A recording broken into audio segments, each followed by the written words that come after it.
ಹೇ friends, welcome once again.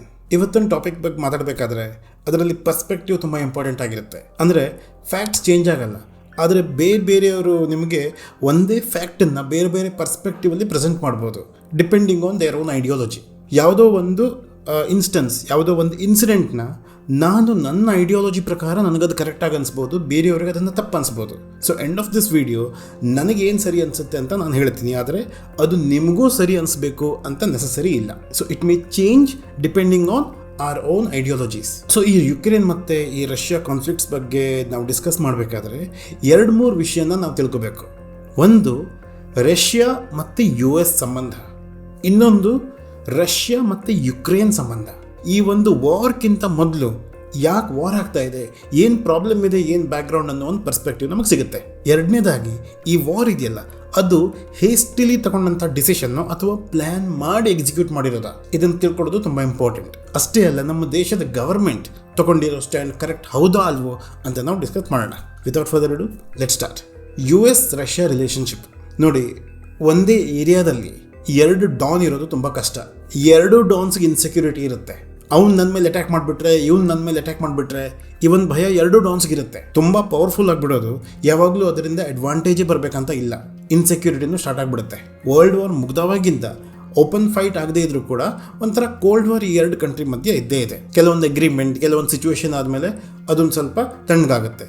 ಆಮೇಲೆ ಏನೋ ಒಂದು ಸಿಚುವೇಶನ್ ಚೇಂಜ್ ಆದ ಕೂಡಲೇ ಇನ್ನು ಕೋಲ್ಡ್ ವಾರ್ ಸ್ಟಾರ್ಟ್ ಆಗುತ್ತೆ. ಇವತ್ತಿನ ಸಿಚುವೇಶನಲ್ಲಿ ಆ್ಯಕ್ಚುಲ್ ವಾರ್ ಆಗಿರೋದು ಅನ್ಫಾರ್ಚುನೇಟ್, ಆದರೆ ಕಾನ್ಫ್ಲಿಕ್ಟ್ಸ್ ಯಾವಾಗಲೂ ಈ 2 ಕಂಟ್ರಿ ಮಧ್ಯೆ ಇದ್ದೇ ಇರುತ್ತೆ. US ಬಗ್ಗೆ ಮಾತಾಡಬೇಕಾದ್ರೆ ಪುಟಿನ್ನ ನೀವು ಭಾಷಣ ಕೇಳಿದ್ರೆ, US ಏನಾದರೂ ಅಟ್ಯಾಕ್ ಮಾಡಿದ್ರೆ ಅದಕ್ಕೆ ಕರೆಕ್ಟಾಗಿ ಉತ್ತರ ಕೊಡುವಂಥ ವೆಪನ್ಸ್ ನಮ್ಮ ಹತ್ರ ಇದೆ, ಈ ಥರದ ಮಾತೆಲ್ಲ ಪುಟಿನ್ ಹೇಳ್ತಾನೆ ಇರ್ತಾನೆ. ಆದರೆ 2018ಇಂದ ಈ ಒಂದು ಕೋಲ್ಡ್ ವಾರ್ ಸ್ವಲ್ಪ ಜಾಸ್ತಿ ಆಗೋದಕ್ಕೆ ಸ್ಟಾರ್ಟ್ ಆಯಿತು. US ಹೇಗೆ ವೀಕ್ ಮಾಡಬೇಕು ಅಂತ ರಷ್ಯಾನೂ ಟ್ರೈ ಮಾಡ್ತಾ ಇರುತ್ತೆ, ರಷ್ಯಾನ ಹೇಗೆ ವೀಕ್ ಮಾಡಬೇಕು ಅಂತ US ಟ್ರೈ ಮಾಡ್ತಾ ಇರುತ್ತೆ. ಇಲೆಕ್ಷನ್ ಟೈಮಲ್ಲಿ US ಅಲ್ಲಿ ಸೈಬರ್ ಅಟ್ಯಾಕ್ಸ್ ಎಲ್ಲ ಮಾಡಿಬಿಟ್ಟು ಜನರ ಪರ್ಸೆಪ್ಷನ್ ಹೇಗೆ ಚೇಂಜ್ ಮಾಡಬೇಕು, ಯಾವ ಕ್ಯಾಂಡಿಡೇಟ್ಗೆ ಹೇಗೆ ಸಪೋರ್ಟ್ ಮಾಡಬೇಕು, ಯಾವ ರೀತಿಲಿ ಸೋಷಿಯಲ್ ಮೀಡಿಯಾ ವಾರ್ ಸ್ಟಾರ್ಟ್ ಮಾಡಬೇಕು, ಇದನ್ನೆಲ್ಲ ರಷ್ಯಾ ಪ್ಲ್ಯಾನ್ ಮಾಡ್ತಾನೆ ಇರುತ್ತೆ. ಸೊ ಯಾವುದೋ ಕಂಟ್ರಿ ಬಂದ್ಕೊಂಡು ಯಾವ ರೀತಿ ಬೇಕಾದರೆ ಈ ಫೇಸ್ಬುಕ್ಕಲ್ಲಿರೋ ಡೇಟಾ ಎಲ್ಲ ಯೂಸ್ ಮಾಡ್ಕೊಬೋದು ಅಂತ ಈ ಮಾರ್ಕ್ ಝಕರ್ಬರ್ಗ್ನೆಲ್ಲ ಕರೆದುಬಿಟ್ಟು ಅವನಿಗೆ ಕ್ವೆಶ್ಚನ್ ಮಾಡಿರೋದು. ರಷ್ಯಾನೇ ಸೈಬರ್ ಅಟ್ಯಾಕ್ಸ್ ಮಾಡ್ತಾ ಇದೆ ಅಂತ ಪ್ರೂಫ್ ಸಿಗದೇ ಇದ್ರೂ ಕೂಡ it is very obvious. Cyber attack ಅನ್ನೋದು US-ಗೆ ಎಲ್ಲದಕ್ಕಿಂತ ಜಾಸ್ತಿ ಟೆನ್ಷನ್. ಮತ್ತು ನಾವು ಇವಾಗ USA ಆಸ್ ಅ ಕಂಟ್ರಿ ನೋಡಿದ್ರೆ ಮತ್ತು ರಷ್ಯಾ ಆಸ್ ಅ ಕಂಟ್ರಿ ಅದಕ್ಕೆ ಕಂಪೇರ್ ಮಾಡಿದ್ರೆ, at least when it comes to democracy USA is better. So election ಆಗುತ್ತೆ, ಒಂದ್ಸತಿ ರಿಪಬ್ಲಿಕನ್ ಗೌರ್ಮೆಂಟ್ ಬರ್ಬೋದು, ಒಂದ್ಸತಿ ಡೆಮೋಕ್ರೆಟಿಕ್ ಗೌರ್ಮೆಂಟ್ ಬರ್ಬೋದು, ಈ ಥರ ಚೇಂಜ್ ಆಗ್ತಾ ಇರುತ್ತೆ. ಒಬ್ಬ ಪ್ರೆಸಿಡೆಂಟ್ ಬಂದುಬಿಟ್ಟು ಇನ್ನೊಂದು ಅಪೋಸಿಷನ್ ಪಾರ್ಟಿ ಲೀಡರ್ನ ತಗೊಂಡ್ಬಿಟ್ಟು ಅವನಿಗೆ ಇದರ ಜೈಲಲ್ಲಿ ಹಾಕೋದು ಇಲ್ಲ ಸಾಯಿಸ್ಬಿಡೋದು, ಈ ಥರ ಸಿಚುವೇಶನ್ ನಾವು US-ಅಲ್ಲಿ ನೋಡಲ್ಲ. ಅದೇ ನಾವು ರಷ್ಯಾದಲ್ಲಿ ನೋಡಿದ್ರೆ ಆ ಲೀಡರ್ ಪುಟಿನ್ ಇದ್ದಾನಲ್ಲ, ಅವನ ವಿರುದ್ಧ ಯಾರು ಮಾತಾಡೋ ಥರನೇ ಇಲ್ಲ. ಇದರ ಅವ್ನು ಸತ್ತೋಗ್ತಾನೆ ಅಥವಾ ಜೈಲಿಗೆ ಹೋಗ್ತಾನೆ, ಏನೋ ಒಂದು ಅವನ ಮೇಲೆ ಆಗುತ್ತೆ. So recently Joe Biden president ಆದಮೇಲೆ ರಷ್ಯಾಗೆ ಹೋಗಿದ್ದ ಪುಟಿನ್ಗೆ ಸಿಗೋದಕ್ಕೆ. ಮೀಟಿಂಗಿಂತ ಜಾಸ್ತಿ ಒಂಥರ ವಾರ್ನಿಂಗ್ ಕೊಟ್ಟು ಬರೋ ಥರ ಇತ್ತು. ಒಂದು, ಈ ಸೈಬರ್ ಅಟ್ಯಾಕ್ ಮಾಡೋದು ನೀವು ಸ್ಟಾಪ್ ಮಾಡಿ. ಇನ್ನೊಂದು, ನೀವು ಅಪೋಸಿಷನ್ ಲೀಡರು ಮತ್ತು ವಾಯ್ಸ್ ಯಾರ್ಯಾರು ಎತ್ತಾರೆ ಅವ್ರನ್ನೆಲ್ಲ ಜೈಲ್ಗೆ ಹಾಕ್ತಾ ಇದ್ದೀರಾ. ಒಬ್ಬನಿಗೆ ನೀವು ಪಾಯ್ಸನ್ ಬೇರೆ ಹಾಕಿ ಸಾಯಿಸೋದಕ್ಕೆ ಪ್ರಯತ್ನ ಪಟ್ಟಿದ್ದೀರಾ. ಈ ಥರ ಎಲ್ಲ ಮಾಡೋದು ನೀವು ಕಂಟಿನ್ಯೂ ಮಾಡಿದ್ರೆ, ಬೈಡನ್ ಒಂದು ರೀತಿ ವಾರ್ನಿಂಗ್ ಕೊಟ್ಬಿಟ್ಟು ಬಂದಿದ್ದ. USA ಸರಿ ಇಲ್ಲ ಅಂದ್ಬಿಟ್ಟು ರಷ್ಯಾ ಸರಿ ಇಲ್ಲ ಅಂದ್ಬಿಟ್ಟು USA ಒಂಥರ ಪಬ್ಲಿಕ್ ಪರ್ಸೆಪ್ಷನ್ ಕ್ರಿಯೇಟ್ ಮಾಡೋದಕ್ಕೆ ಪ್ರಯತ್ನ ಪಡ್ತಾನೆ ಇರುತ್ತೆ. ಜಗತ್ನ ಒಂದು 8 ತುಂಬ ಪವರ್ಫುಲ್ ಕಂಟ್ರೀಸ್ ಸೇರ್ಕೊಂಡ್ಬಿಟ್ಟು ಒನ್ ಟೈಮಲ್ಲಿ G8 ಕಂಟ್ರೀಸ್ ಅಂತ ಅವ್ರದ್ದೊಂದು ಗುಂಪಿತ್ತು. ಆದರೆ ಯುಕ್ರೇನ್ನ ಪಾರ್ಟ್ ಆಗಿರೋ ಕ್ರಿಮಿಯಾ, ಅದನ್ನು ಯಾವಾಗ ರಷ್ಯಾ ಕ್ಯಾಪ್ಚರ್ ಮಾಡ್ಕೊಂತು, ಅದೊಂಥರ ದೊಡ್ಡ ಒಂದು ಡೀಲ್ ಬ್ರೇಕ್ ಆಗಿರೋ ಥರ ಇತ್ತು. ಆವಾಗ ಈ G8ಇಂದ ರಷ್ಯಾನ ಹೊರಗಡೆ ಹಾಕಲಾಯಿತು. ಆಲ್ರೆಡಿ ಇರುವಂಥ ಗ್ಯಾಪ್ US ಮತ್ತು ರಷ್ಯಾ ಮಧ್ಯೆ ಇನ್ನೂ ಗ್ಯಾಪ್ ಜಾಸ್ತಿ ಆಯಿತು. ಈ ಕಡೆ ನಾವು ಯುಕ್ರೇನ್ ಮತ್ತು ರಷ್ಯಾ ಸಂಬಂಧ ನೋಡಿದ್ರೆ 1922ದಲ್ಲಿ USSR ಇತ್ತು, ತುಂಬ ದೇಶ ಒಟ್ಟಿಗೆ ಸೇರಿಬಿಟ್ಟು ಸೋವಿಯತ್ ಯೂನಿಯನ್ ಅಂತ ಇತ್ತು. ಅದು 1991ನಲ್ಲಿ 15 ಡಿಫ್ರೆಂಟ್ ಕಂಟ್ರೀಸ್ ಆಯಿತು, ಅದರಲ್ಲಿ ಯುಕ್ರೇನ್ ಒಂದು. ಸೊ ಎಥ್ನಿಕಲಿ ನೋಡಿದ್ರೆ ರಷ್ಯಾ ಮತ್ತು ಯುಕ್ರೇನ್ ತುಂಬ ಸಿಮಿಲರ್. ನೀವು ಆಲ್ ಆಫ್ ಎ ಸಡನ್ ನೀವು ಯುಕ್ರೇನಿಯನ್, ನೀವು ರಷ್ಯನ್ ಅಂತ ನೀವು ಆ ಥರ ಡಿಫ್ರೆನ್ಷಿಯೇಟ್ ಮಾಡೋದಕ್ಕಾಗಲ್ಲ. ಆದರೆ ಯುಕ್ರೇನ್ದಲ್ಲಿ ನೋಡಿದ್ರೆ ಒಂದು ಹೈ ಲೆವೆಲಲ್ಲಿ 3 ಡಿಫರೆಂಟ್ ಟೈಪ್ ಆಫ್ ಪೀಪಲ್ ಇದ್ದಾರೆ. ಈಸ್ಟ್ ಸೈಡಲ್ಲಿ ನೋಡಿದ್ರೆ ಜಾಸ್ತಿ ರಷ್ಯನ್ಗೆ ಸಪೋರ್ಟ್ ಮಾಡೋರು, ವೆಸ್ಟ್ ಸೈಡಲ್ಲಿ ನೋಡಿದ್ರೆ ವೆಸ್ಟಿಗೆ ಜಾಸ್ತಿ ಸಪೋರ್ಟ್ ಮಾಡೋರು, ಯುರೋಪಿಯನ್ ಯೂನಿಯನ್ಗೆ ಜಾಸ್ತಿ ಸಪೋರ್ಟ್ ಮಾಡೋರು. ಇನ್ನೊಂದು ಕ್ಯಾಟಗರಿ ಇದ್ದಾರೆ, ಅವ್ರಿಗೆ ಈ ವೆಸ್ಟ್ ಸಪೋರ್ಟ್ ಮತ್ತು ಈಸ್ಟ್ ಸಪೋರ್ಟ್ ಅಂತ ಇಲ್ಲ. ನಮ್ಮ ಯುಕ್ರೇನಿಯನ್ ಎಥ್ನಿಸಿಟಿ ನಮಗೆ important, Ukrainian tradition, Ukrainian culture ನಮಗೆ ಇಂಪಾರ್ಟೆಂಟ್, ಈ ಥರ ಯೋಚನೆ ಮಾಡೋರು. 2014 ತನಕ ಯುಕ್ರೇನ್ ಮತ್ತು ರಷ್ಯಾ ರಿಲೇಷನ್ಶಿಪ್ ತುಂಬ ಚೆನ್ನಾಗಿತ್ತು. 14 ನಂತರ ತುಂಬ ಚೇಂಜ್ ಆಯಿತು. ಯಾಕೆ ಚೇಂಜ್ ಆಯಿತು? ಅಲ್ಲಿವರೆಗೆ ಏನಿತ್ತು, ಅದಾದಮೇಲೆ ಏನಾಯಿತು? ಯುಕ್ರೇನ್ ಯಾವಾಗ ರಷ್ಯಾದಿಂದ ಸಪ್ರೇಟ್ ಆಯಿತು ಆವಾಗಿಂದ 2014 ಆಲ್ಮೋಸ್ಟ್ ಅಲ್ಲಿರುವಂಥ ಪ್ರೆಸಿಡೆಂಟ್ ಒಂಥರ ಡಮ್ಮಿ ಪ್ರೆಸಿಡೆಂಟ್ ಆಗಿದ್ರು. ಅಂದರೆ ಹೆಸರಿಗೆ ಮಾತ್ರ ಯುಕ್ರೇನಿಯನ್ ಪ್ರೆಸಿಡೆಂಟ್, ಕಂಟ್ರೋಲ್ ಎಲ್ಲ ರಷ್ಯನ್ ಪ್ರೆಸಿಡೆಂಟ್ ಹತ್ರನೇ ಇರ್ತಾ ಇತ್ತು. ಒಂಥರ ಪಪೆಟ್ ಇರೋ ಥರ ರಷ್ಯಾಗೆ ಏನು ಬೇಕೋ ಆ ಪ್ರೆಸಿಡೆಂಟ್ ಹಾಗೆ ಮಾಡ್ತಾ ಇದ್ದ. ಗವರ್ಮೆಂಟ್ ಪ್ರೋ ರಷ್ಯನ್ ಆಗಿರ್ತಾ ಇತ್ತು. ಯುಕ್ರೇನ್ನ ಕಂಟ್ರೋಲ್ ಇಟ್ಕೊಳ್ಳೋದಕ್ಕೋಸ್ಕರ ರಷ್ಯಾ ಕೂಡ ತುಂಬ ಸಪೋರ್ಟ್ ಮಾಡ್ತಾ ಇತ್ತು. ರಷ್ಯಾ ಯುರೋಪಿಯನ್ ಕಂಟ್ರೀಸ್ಗೆ ಈ ಆಯಿಲ್ ಟ್ರಾನ್ಸ್ಫರ್ ಮಾಡಬೇಕಾದ್ರೆ ಈ ಯುಕ್ರೇನ್ಗೆ ಒಂಥರ ಬಾಡಿಗೆ ಕೊಡಬೇಕು. ಸಿಕ್ಕಾಪಟ್ಟೆ ಚೀಪ್ ರೇಟಲ್ಲಿ ರಷ್ಯಾ ಆಯಿಲ್ ಟ್ರಾನ್ಸ್ಫರ್ ಮಾಡ್ತಾ ಇತ್ತು. ಈ ಯುರೋಪಿಯನ್ ಯೂನಿಯನ್ನವರು ಒಳ್ಳೊಳ್ಳೆ ಡೀಲ್ ಕೊಡ್ತಾ ಇದ್ರು ಯುಕ್ರೇನ್ ಅವ್ರಿಗೆ, ಆಸ್ ಎ ಕಂಟ್ರಿ ಅವರು ಡೆವಲಪ್ ಆಗಲಿ ಅಂತ. ಅಂದರೆ ಅಫ್ಕೋರ್ಸ್ ಅವ್ರದ್ದು ಸ್ವಾರ್ಥ ಇರ್ತಾ ಇತ್ತು, ಆದರೆ ಅಟ್ರಾಕ್ಟಿವ್ ಡೀಲ್ಸ್ ಇರ್ತಾ ಇತ್ತು. ಆದರೆ ಯುಕ್ರೇನಿಯನ್ ಪ್ರೆಸಿಡೆಂಟ್ ಅದನ್ನೆಲ್ಲ ರಿಜೆಕ್ಟ್ ಮಾಡ್ತಾ ಇದ್ರು. ಯಾಕೆ? ರಷ್ಯನ್ ಪ್ರೆಸಿಡೆಂಟಿಗೆ ಬೇಜಾರಾಗಬಾರ್ದು ಅಂತ. ಇವ್ರು ಯಾವ ಡೀಲಿಗೆ ಸೈನ್ ಮಾಡಬೇಕು, ಯಾವ ಡೀಲಿಗೆ ಸೈನ್ ಮಾಡಬಾರ್ದು, ಆಲ್ಮೋಸ್ಟ್ ಎಲ್ಲ ರಿಮೋಟ್ ಕಂಟ್ರೋಲ್ ರಷ್ಯನ್ ಪ್ರೆಸಿಡೆಂಟ್ ಹತ್ರನೇ ಇರ್ತಾ ಇತ್ತು. 2014 ತಮ್ಮ ಕಂಟ್ರಿಗೆ ಯಾವ್ದು ಒಳ್ಳೆಯದು ಅಂತ ಯೋಚನೆ ಮಾಡೋದಕ್ಕಿಂತ ಜಾಸ್ತಿ ರಷ್ಯಾಗೆ ಯಾವ್ದು ಒಳ್ಳೆಯದು ಅಂತ ಯೋಚನೆ ಮಾಡೋ ಥರ ಆ ಪ್ರೆಸಿಡೆಂಟ್ ಆಗಿಬಿಟ್ಟಿದ್ದ. ಮೆಜಾರಿಟಿ ಆಫ್ ಯುಕ್ರೇನಿಯನ್ಸ್ ಎಷ್ಟು ಫ್ರಸ್ಟ್ರೇಟ್ ಆಗಿದ್ದರು ಅಂತ ಹೇಳಿದ್ರೆ, ಆ ಒಂದು ಯುಕ್ರೇನಿಯನ್ ಪ್ರೆಸಿಡೆಂಟ್ ಇದ್ದಾನಲ್ಲ ಅವನು ರಷ್ಯಾಗೆ ಓಡೋಗೋ ಥರ ಆಯಿತು. ಒಂದು ವಿಷಯ ಗ್ಯಾರಂಟಿ ಆಯಿತು, ಪ್ರೋ ರಷ್ಯನ್ ಪ್ರೆಸಿಡೆಂಟ್ ಮಾತ್ರ ಈ ಒಂದು ಯುಕ್ರೇನಲ್ಲಿ ಪ್ರೆಸಿಡೆಂಟ್ ಆಗೋದಿಲ್ಲ. ಇದು ಗೊತ್ತಾದ ಕೂಡಲೇ ರಷ್ಯಾ ತನ್ನ ಪಾಲಿಟಿಕ್ಸ್ ಸ್ಟಾರ್ಟ್ ಮಾಡ್ತು. ಈಸ್ಟ್ ಯುಕ್ರೇನಲ್ಲಿ ಪ್ರೋ ರಷ್ಯಾ ಜನರಿದ್ದಾರೆ, ರಷ್ಯಾಗೆ ಸಪೋರ್ಟ್ ಮಾಡ್ತಾರೆ. ಎಥ್ನಿಕಲಿ ಕೂಡ ಅವರು ರಷ್ಯನ್ಸ್ ಆಗೇ ಇದ್ದಾರೆ. ಈ ಏರಿಯಾದ ಲೀಡರ್ಸ್ ಅನ್ನ ಒಂಥರ ರೆಬಲ್ಸ್ ಆಗೋದು ಚೇಂಜ್ ಮಾಡ್ತು. 2014 ನಂತರ ಇದೆಲ್ಲ ತುಂಬ ಡ್ರಾಸ್ಟಿಕ್ ಚೇಂಜಸ್ ಆಯಿತು. ಯುಕ್ರೇನ್ ತಮ್ಮ ಒಂದು ಐಡೆಂಟಿಟಿ ಕಾಪಾಡ್ಕೊಳ್ಬೇಕು ಅಂತ ಹೇಳಿದ್ರೆ ಅದು ಆಸ್ ಅ ಕಂಟ್ರಿ ಕಾಪಾಡ್ಕೊಳ್ಳೋದಕ್ಕಾಗಲ್ಲ. ಯಾಕಂದ್ರೆ ರಷ್ಯಾ ತುಂಬ ಪವರ್ಫುಲ್, ಅದು ರೆಬಲ್ಸ್ ಬೇರೆ ಸಪೋರ್ಟ್ ಮಾಡ್ತಾ ಇದೆ. ಯುಕ್ರೇನಿಗೆ ಯಾವುದೋ ಒಂದು ಸಪೋರ್ಟ್ ಬೇಕೇ ಬೇಕು. ಸೊ ಅದಕ್ಕೆ ಇನ್ನೂ ಪವರ್ಫುಲ್ ಕಂಟ್ರೀಸ್ ಜೊತೆ ಕೈ ಜೋಡಿಸೋದು ಬಿಟ್ಟರೆ ಬೇರೆ ವಿಧಿ ಇಲ್ಲ. ಬಿಟ್ಬಿಟ್ರೆ ರಷ್ಯಾ ನುಂಗ್ಬಿಡುತ್ತೆ. ಸೊ ಯುಕ್ರೇನ್ ನ್ಯಾಟೋ ಮೆಂಬರ್ ಆಗೋದಕ್ಕೆ ಯೋಚನೆ ಮಾಡ್ತು. ನ್ಯಾಟೋ ಅಂದರೆ ನಾರ್ತ್ ಅಟ್ಲಾಂಟಿಕ್ ಟ್ರೀಟಿ ಆರ್ಗನೈಸೇಷನ್ ಅಂತ. ನೋಡೋದಕ್ಕೆ ಒಂಥರ ಪೀಸ್ ಕೀಪಿಂಗ್ ಆರ್ಗನೈಸೇಷನ್ ಥರ ಕಂಡ್ರು ಇದು ಇನ್ಸೆಕ್ಯೂರಿಟಿಯಿಂದ ಬಂದಿರುವಂಥ ಒಂದು ಆರ್ಗನೈಸೇಷನ್. ಅಂದರೆ US ಇದೆಯಲ್ಲ, ಇನ್ನೊಂದಿಷ್ಟು ಕಂಟ್ರೀಸ್ ಜೊತೆ ಸೇರ್ಕೊಂಡ್ಬಿಟ್ಟು ಬೇರೆ ಕಂಟ್ರಿ ಮಾಡುವಂಥ ಅಟ್ಯಾಕ್ಸಿಂದ ತಾವು ಸೆಕ್ಯೂರ್ ಆಗಿರಬೇಕು ಅಂತ ಈ ಒಂದು ಆರ್ಗನೈಸೇಷನ್ ರೆಡಿ ಮಾಡ್ಕೊಂಡ್ರು. ವಾರ್ ಪರ್ಸ್ಪೆಕ್ಟಿವ್ ಇಂದ ನಿಮ್ಗೆ ಹೈ ಲೆವೆಲಲ್ಲಿ ಹೇಳಬೇಕಂತ ಹೇಳಿದ್ರೆ, ಯಾರಾದರೂ ಈ ಒಂದು ನ್ಯಾಟೋ ಆರ್ಗನೈಸೇಷನ್ ಅಲ್ಲಿ ಒಂದು ಕಂಟ್ರಿ ಮೇಲೆ ಅಟ್ಯಾಕ್ ಮಾಡಿದ್ರು ಕೂಡ ಎಲ್ಲ ಕಂಟ್ರೀಸ್ ಸೇರ್ಕೊಂಡ್ಬಿಟ್ಟು ಆ ಅಟ್ಯಾಕಿಂಗ್ ಕಂಟ್ರಿ ಮೇಲೆ ಅಟ್ಯಾಕ್ ಮಾಡ್ಬೋದು. ಬೇಸಿಕಲಿ ನಾವೆಲ್ಲ ಒಗ್ಗಟ್ಟಾಗಿರಬೇಕು ಅಂತ ಒಂದು. ಇನ್ನೊಂದು, ಇಷ್ಟೊಂದು ಕಂಟ್ರೀಸ್ ಜೊತೆ ಒಗ್ಗಟ್ಟಾಗಿದ್ದರೆ ಯಾವುದೋ ಒಂದು ಕಂಟ್ರಿ ಈ ಥರ ಅಟ್ಯಾಕ್ ಮಾಡೋದಕ್ಕೆ ಹಿಂಜರ್ಗತ್ತೆ. ಸೊ ನ್ಯಾಚುರಲಿ ನಾವು ಎಷ್ಟು ಪವರ್ಫುಲ್ ಆಗಿಬಿಡಬೇಕು ಅಂತ ಹೇಳಿದ್ರೆ ಯಾರು ಎಲ್ಲೂ ಅಟ್ಯಾಕೇ ಮಾಡಬಾರ್ದು. US-ಗೆ ರಷ್ಯಾ ಮೇಲೆ ಯಾವಾಗಲೂ ಡೌಟ್ ಇದೆ. ರಷ್ಯಾ ತುಂಬ ಅಗ್ರೆಸಿವ್. ತಮ್ಮ ಕಂಟ್ರಿ ಒಳಗಡೆನೂ ಆ ಲೀಡರ್ಸ್ ಹಾಗೇ ಇರ್ತಾರೆ, ಹೊರಗಡೆನೂ ತುಂಬ ಅಗ್ರೆಸಿವ್ ಆಗಿರ್ತಾರೆ, ಯಾವಾಗ ಬೇಕಾದ್ರೆ ಅಟ್ಯಾಕ್ ಮಾಡ್ಬೋದು. ಈ ಥರ ಯೋಚನೆ ಮಾಡಿಕೊಂಡು ಈ ನ್ಯಾಟೋ ಕಂಟ್ರೀಸ್ ಇದೆಯಲ್ಲ ಇದನ್ನು ಇನ್ಕ್ರೀಸ್ ಮಾಡ್ತಾನೆ ಇತ್ತು US.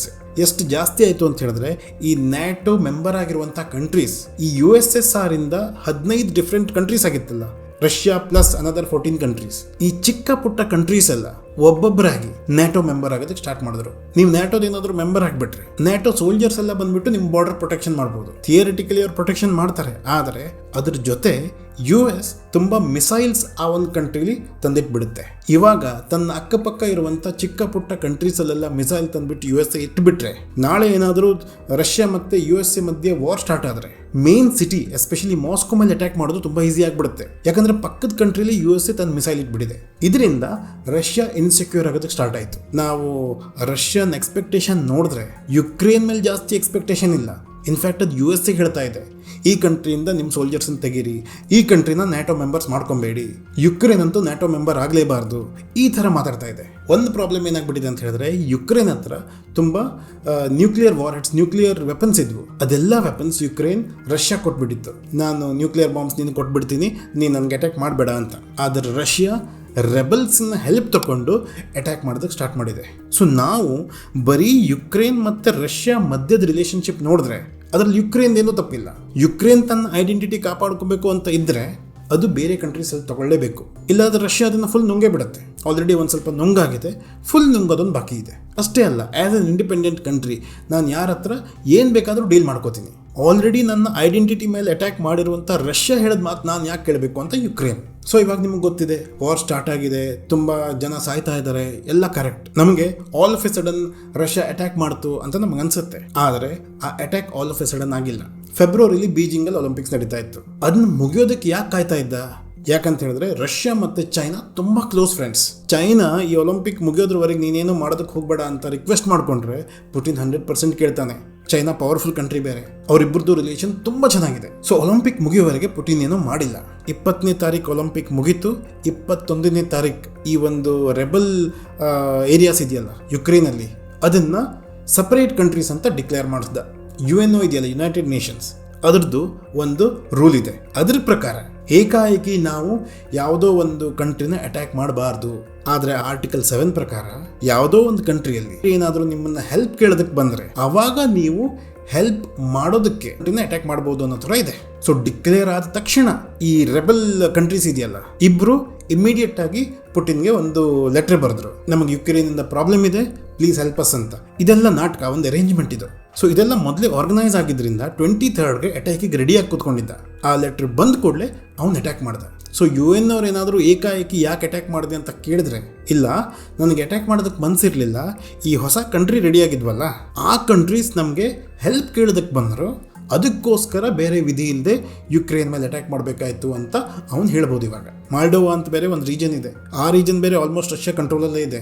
ಬೇಸಿಕಲಿ ನೋಡಿದ್ರೆ ಎಲ್ಲ ಬೌಂಡ್ರೀಸಲ್ಲಿ ಒಂಥರ ರೆಬಲ್ಸ್ನ ಕ್ರಿಯೇಟ್ ಮಾಡಿಬಿಟ್ಟು ರಷ್ಯಾ ಇಂಡೈರೆಕ್ಟಾಗಿ ಯುಕ್ರೇನ್ ಕಂಟ್ರೋಲ್ ಆಲ್ಮೋಸ್ಟ್ ತೊಗೊಂಡ್ಬಿಟ್ಟಿತ್ತು. ಇವತ್ತು ವಾರ್ ಆಗಿದೆ, ಇಲ್ಲಾಂದ್ರೂ ಕೂಡ ರಷ್ಯಾ ಒಂದಲ್ಲ ಒಂದಿನ ಯುಕ್ರೇನ್ನ ತಿಂದಾಕ್ಬಿಡ್ತಾ ಇತ್ತು. ಯುಕ್ರೇನ್ಗೆ ಜಾಸ್ತಿ ಅಡ್ವಾಂಟೇಜಸ್ ಇಲ್ಲ, ಇನ್ನೂವರೆಗೆ ಅದು ನ್ಯಾಟೋ ಮೆಂಬರ್ ಅಲ್ಲ. ಸೊ ಓಪನ್ ಆಗಿ ಎಲ್ಲರೂ ಅದಕ್ಕೆ ಅಷ್ಟೊಂದು ಸಪೋರ್ಟ್ ಮಾಡೋದಕ್ಕಾಗಲ್ಲ. US ತುಂಬ ಸ್ಯಾಂಕ್ಷನ್ಸ್ ಆಗ್ತಾ ಇದೆ, ಇವಾಗ ಸ್ವಿಫ್ಟ್ ಬ್ಯಾನ್ ಬೇರೆ ಮಾಡ್ತು. ಸೊ ಪ್ರಾಬ್ಲಮ್ಸ್ ಆಗ್ತಾ ಇದೆ ರಷ್ಯಾಗೂ ಏನು ಎಲ್ಲ ಕೇಕ್ ಹೋಗಲ್ಲ. ಆದರೂ ಕೂಡ ಕೆಲವೊಂದು ಚಿಕ್ಕ ಪುಟ್ಟ ವಿಷಯ ಯುಕ್ರೇನ್ನ ಅಡ್ವಾಂಟೇಜಿಗೆ ಒಂದೇನಂತ ಹೇಳಿದ್ರೆ, ರಷ್ಯಾ ಬಂದುಬಿಟ್ಟು ಸಿವಿಲಿಯನ್ಸ್ ಮೇಲೆ ಓಪನ್ ಆಗಿ ಅಟ್ಯಾಕ್ ಮಾಡೋದಕ್ಕಾಗಲ್ಲ. ಯಾಕಂತ ಹೇಳಿದ್ರೆ ಆಲ್ರೆಡಿ ಒಂದು ಸಿಕ್ಕಾಪಟ್ಟೆ ಪವರ್ಫುಲ್ ದೇಶ ಒಂದು ಚಿಕ್ಕ ದೇಶದ ಮೇಲೆ ಅಟ್ಯಾಕ್ ಮಾಡಿದಾಗ, ಅದು ಅನ್ಪ್ರೊವೋಕ್ಡ್ ಅಟ್ಯಾಕ್ ಮಾಡಿದಾಗ ಈ ರಷ್ಯಾನ ವಿಲನ್ ಅಂತಾನೆ ನೋಡ್ತಾರೆ. ಅದರಲ್ಲೂ ಸಿವಿಲಿಯನ್ಸ್ ಮೇಲೆ ಓಪನ್ ಆಗಿ ಅಟ್ಯಾಕ್ ಮಾಡೋದನ್ನ ನೋಡ್ಬಿಟ್ರೆ ಡೆಫಿನೆಟ್ಲಿ ಇಡೀ ಜಗತ್ತಿನಲ್ಲಿ ಅದು ಐಸೋಲೇಟ್ ಆಗಿಬಿಡುತ್ತೆ. ಸೊ ರಷ್ಯಾ ಒಂಥರ ಕೇರ್ಫುಲ್ ಆಗಿ ಅಟ್ಯಾಕ್ ಮಾಡಬೇಕು. ಸೊ ಈ ಥರ ಮಾಡೋದು ಅಷ್ಟೊಂದು ಈಸಿ ಅಲ್ಲ. US ಮಲ್ಟಿಪಲ್ ಸ್ಯಾಂಕ್ಷನ್ಸ್ ಬೇರೆ ಅದ್ರ ಮೇಲೆ ಹಾಕ್ತಾ ಇದೆ. ರಷ್ಯಾದ ಒಳಗಡೆನೆ ಅವನ ಆ್ಯಟಿಟ್ಯೂಡಿಂದ ಆಲ್ರೆಡಿ ಫ್ರಸ್ಟ್ರೇಟ್ ಆದವರು ಇದ್ದಾರೆ. ಪ್ಲಸ್ ಈ ಥರ ಒಂದು ಚಿಕ್ಕ ಕಂಟ್ರಿ ಯುಕ್ರೇನ್ ಮೇಲೆ ಏಕಾಏಕಿ ಅಟ್ಯಾಕ್ ಮಾಡೋದಕ್ಕೆ ಎಷ್ಟೊಂದು ಜನ ಪುಟಿನ್ ವಿರುದ್ಧನೇ ಆಗಿಬಿಟ್ಟಿದ್ದಾರೆ. ಆಲ್ಮೋಸ್ಟ್ 52 ಸಿಟೀಸಲ್ಲಿ ಜನ ಹೊರಗಡೆ ಬಂದಿದ್ದಾರೆ, ಈ ರೀತಿ ಯಾಕೆ ನೀವು ಯುಕ್ರೇನ್ ಮೇಲೆ ಅಟ್ಯಾಕ್ ಮಾಡ್ತೀರಾ, ನಾವು ಯುಕ್ರೇನ್ ಜೊತೆಗಿದ್ದೀವಿ ಅಂತ. ನೋಡಿ, ಇವೆಂಚುಲಿ ರಷ್ಯಾ ಗೆಲ್ಬೋದು, ರಷ್ಯಾನೇ ಕಂಟ್ರೋಲ್ ಮಾಡ್ಬೋದು. ಆದರೆ ಯುಕ್ರೇನ್ ಲೀಡರ್ಶಿಪ್ ಇಷ್ಟೊಂದು ಸ್ಟ್ರಾಂಗ್ ಆಗಿದೆ, ಇಷ್ಟು ಈಸಿಯಾಗಿ ಅವ್ರು ಬಗ್ಗಲ್ಲ ಅಂತ ಮೋಸ್ಟ್ಲಿ ಪುಟಿನ್ ಯೋಚನೆ ಮಾಡಿರ್ಲಿಕ್ಕಿಲ್ಲ. US ಅವರು ಅವನ ಪ್ರೆಸಿಡೆಂಟ್ ಮತ್ತು ಆ ಫ್ಯಾಮಿಲಿಯನ್ನ ಸೇಫ್ ಮಾಡಬೇಕು ಅಂತ ಅಲ್ಲಿಂದ ನಿಮ್ಮನ್ನ ಏರ್ಲಿಫ್ಟ್ ಮಾಡ್ತೀವಿ ಅಂತ ಹೇಳಿದ್ರು ಕೂಡ, ನಮಗೆ ನೀವು ವೆಪನ್ಸಲ್ಲಿ ಬೇಕಾದ್ರೆ ಸಹಾಯ ಮಾಡಿ, ಇಲ್ಲಿಂದ ಓಡೋಗೋದಕ್ಕೆ ನೀವೇನಾದರೂ ಸಹಾಯ ಮಾಡಿದ್ರೆ ನಾನು ಓಡೋಗಲ್ಲ ಅಂತ ಆ ಪ್ರೆಸಿಡೆಂಟ್ ಕ್ಲಿಯರ್ ಆಗಿ ಹೇಳಿದ್ದಾನೆ. ಸೊ ರಷ್ಯಾಗೆ ಪ್ರಾಬ್ಲಮ್ಸ್ ಕೂಡ ಇದೆ, ಅದ್ರ ಇಮೇಜ್ ಕೂಡ ಹಾಳಾಗಿದೆ. ಆದರೆ in this particular fight obviously it is one sided ಅಂತ ಅನ್ಸುತ್ತೆ. ಯುಕ್ರೇನ್ ಡೆಫಿನೆಟ್ಲಿ ಅಷ್ಟೊಂದು ಟಫ್ ಆಗಿರೋದಕ್ಕೆ ಸಾಧ್ಯ ಇಲ್ಲ. ಸೊ ಹೂ ಇಸ್ ರೈಟ್ ಅಂತ ನಾವು ಯೋಚನೆ ಮಾಡಿದಾಗ ನಮಗೆ ಇಂಡಿಯಾ ಮತ್ತು ಚೈನಾ ಸಿಚುವೇಶನ್ ಯೋಚನೆ ಮಾಡ್ಕೊಬೇಕಾಗತ್ತೆ. ಇದು ಸ್ವಲ್ಪ ಆಫ್ ಟಾಪಿಕ್ ಆಗಿರ್ಬೋದು, ಆದರೆ ಇದರ ರೆಫರೆನ್ಸ್ ನಾವು ತಗೊಬೋದು.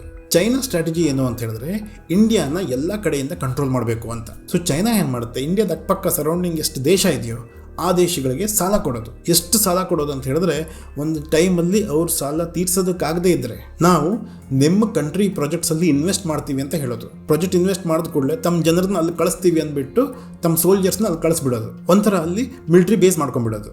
ಶ್ರೀಲಂಕಾದಲ್ಲೂ ಆ ಥರ ಮಾಡಿದ್ದಾರೆ, ಪಾಕಿಸ್ತಾನದಲ್ಲೂ ಆ ಥರ ಮಾಡಿದ್ದಾರೆ. ಬೇರೆ ಬೇರೆ ಕಂಟ್ರೀಸಲ್ಲಿ ಆ ಥರ ಮಾಡ್ತಾ ಇಂಡಿಯಾನ ಸರೌಂಡ್ ಮಾಡೋದಕ್ಕೆ ಪ್ಲ್ಯಾನ್ ಮಾಡ್ತಾ ಇದೆ. ಹಾಗಂತ ಮಾತ್ರಕ್ಕೆ ಇಂಡಿಯಾ ಕೋಪ ಮಾಡ್ಕೊಂಡ್ಬಿಟ್ಟು ಶ್ರೀಲಂಕಾದ ಹತ್ರ ನೀನೇನಾದರೂ ಚೈನೀಸ್ನ ಒಳಗೆ ಕರ್ಕೊಂಡ್ಬಿಟ್ರೆ ನಿನ್ನ ಮೇಲೆ ಅಟ್ಯಾಕ್ ಮಾಡ್ತೀನಿ ನಾನು ಅಂತ ಹೇಳಿದ್ರೆ ಇಂಡಿಯಾ ವಿಲ್ ಬಿ ರಾಂಗ್. ಶ್ರೀಲಂಕಾಗೆ ಅದರದ್ದೇ ಆದಂಥ ಒಂದು ಇಂಡಿಪೆಂಡೆನ್ಸ್ ಇದೆ. ಇಂಡಿಯಾ ಜೊತೆ ರಿಲೇಷನ್ಶಿಪ್ ಇಟ್ಕೊಳ್ಳೋದಕ್ಕೆ ಇಷ್ಟಪಡುತ್ತೋ, ಚೈನಾ ಜೊತೆ ರಿಲೇಷನ್ಶಿಪ್ ಇಟ್ಕೊಳ್ಳೋದಕ್ಕೆ ಇಷ್ಟಪಡುತ್ತೋ, ಯಾರದಕ್ಕೆ ಜಾಸ್ತಿ ಹೆಲ್ಪ್ ಮಾಡ್ತಾರೆ ಅದ್ರ ಮೇಲೆ ಡಿಸಿಷನ್ ತೊಗೊಳೋದಕ್ಕೆ ಅದಕ್ಕೊಂದು ಇಂಡಿಪೆಂಡೆನ್ಸ್ ಇದೆ.